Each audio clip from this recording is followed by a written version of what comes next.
Então, vamos continuar aqui sobre o tema preconceito linguístico, né, os prejuízos do preconceito linguístico.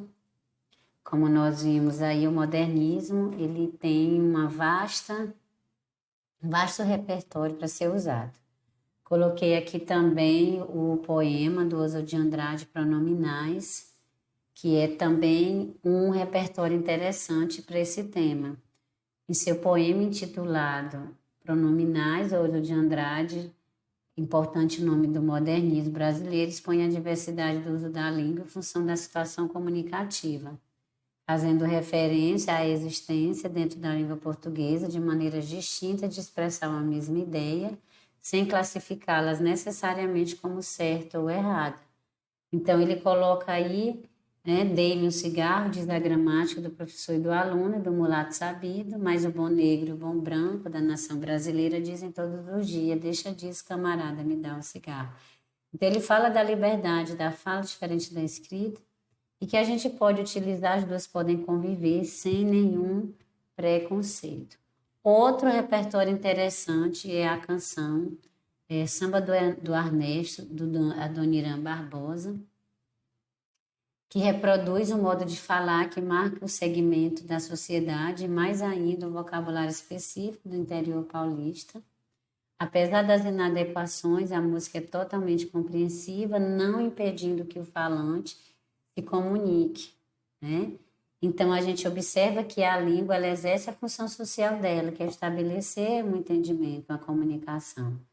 Então, que isso seja levado em conta e não que o outro seja motivo de chacota porque não usa a gramática normativa, fala na forma que o meio em que está inserido e de acordo com a sua escolaridade ou o seu entendimento. Uma das consequências, né, do preconceito é a exclusão. Então, a exclusão linguística, segundo o filósofo russo Mikhail Bakhtin, ele ensina em sua obra Carnavalização da Sociedade que o riso é capaz de desconstruir um grupo marginalizado, né? E de, né,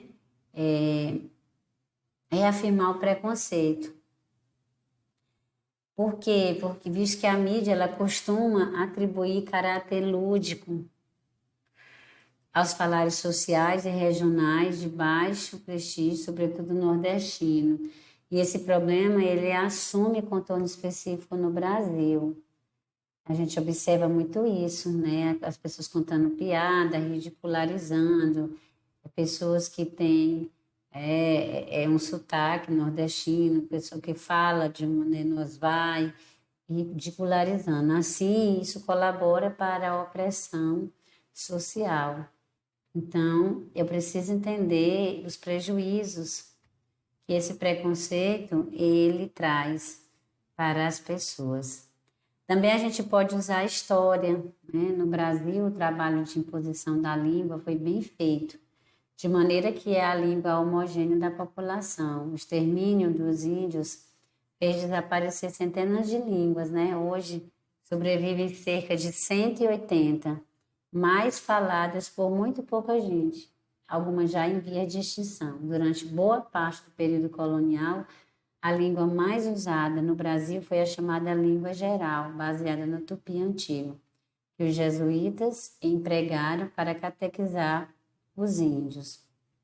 Então, a gente observa que a história conta que desde, né, a questão do descobrimento do Brasil foi imposta sobre os índios a língua de mais prestígio na visão do europeu.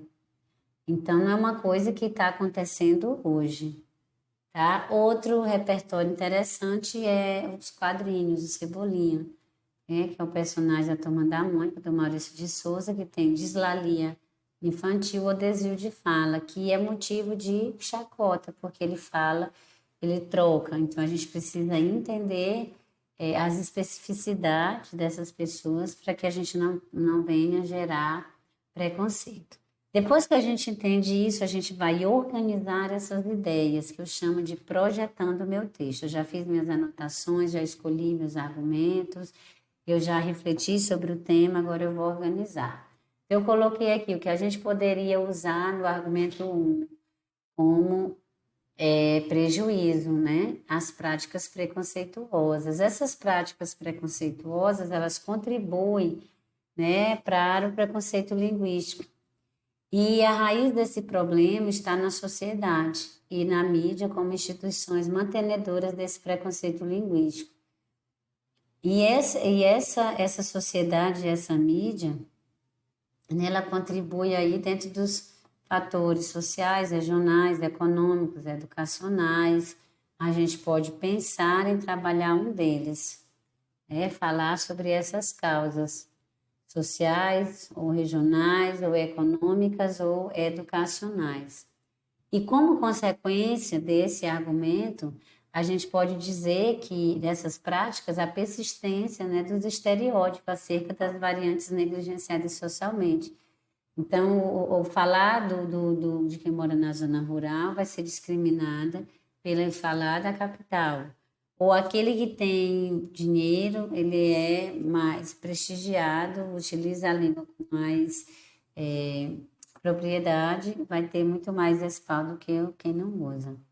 E aí eu coloquei aqui também como consequência humilhação no grupo social, ou seja, diversos tipos de violência, já ela verbal, física, psicológica, problema de sociabilidade ou distúrbio psicológico, a pessoa vai ficar com vergonha de falar, ela vai ficar mais retraída, tá? E aí, logo diante disso, nesse sentido, desse modo, o preconceito linguístico, ele fortalece as desigualdades sociais. Então, eu percebo que a persistência desses estereótipos, ele gera violência e essa violência fortalece aí esse preconceito, as desigualdades sociais. E aí a gente poderia sustentar num argumento desse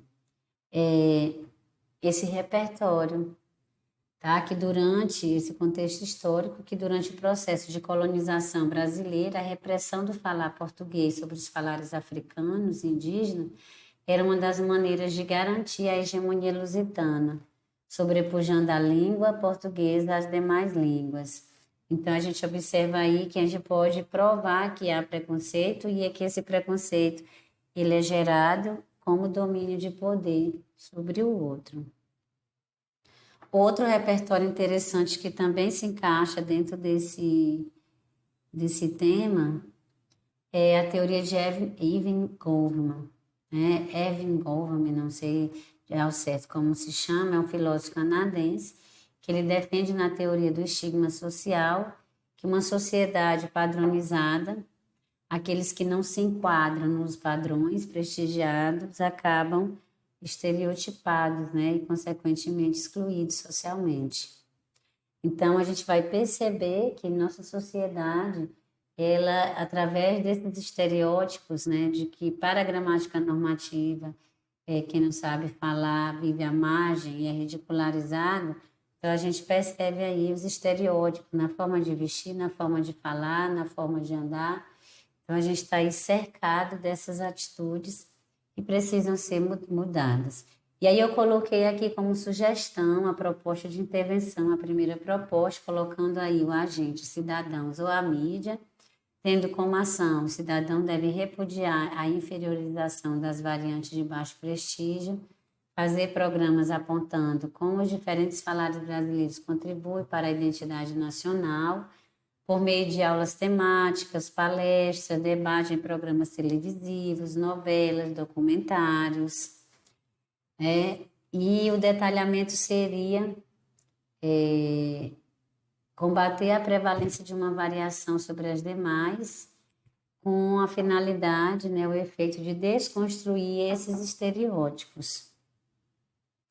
E no D2, a gente poderia aí pensar nesse D2 em uma outra linha, que seria a falha educacional na orientação desses cidadãos, para não gerar aí o preconceito, tá? Mas enquanto você anota, se organiza, eu vou dar uma pausa E aí você anota e respira, toma uma água e a gente volta a discutir o argumento 2, tá?